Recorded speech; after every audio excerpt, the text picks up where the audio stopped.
Liftoff. Release. Engine at full thrust. We've cleared the tower. Now 10 seconds into flight. Vehicle's begun the pitch over program. Body rate responses look good.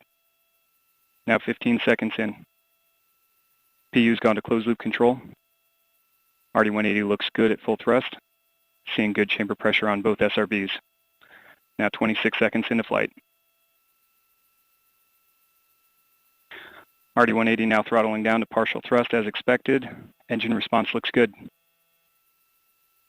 Now 38 seconds in. RD-180 engine operating parameters continue to look good. Vehicle is now passing through max Q, maximum dynamic pressure.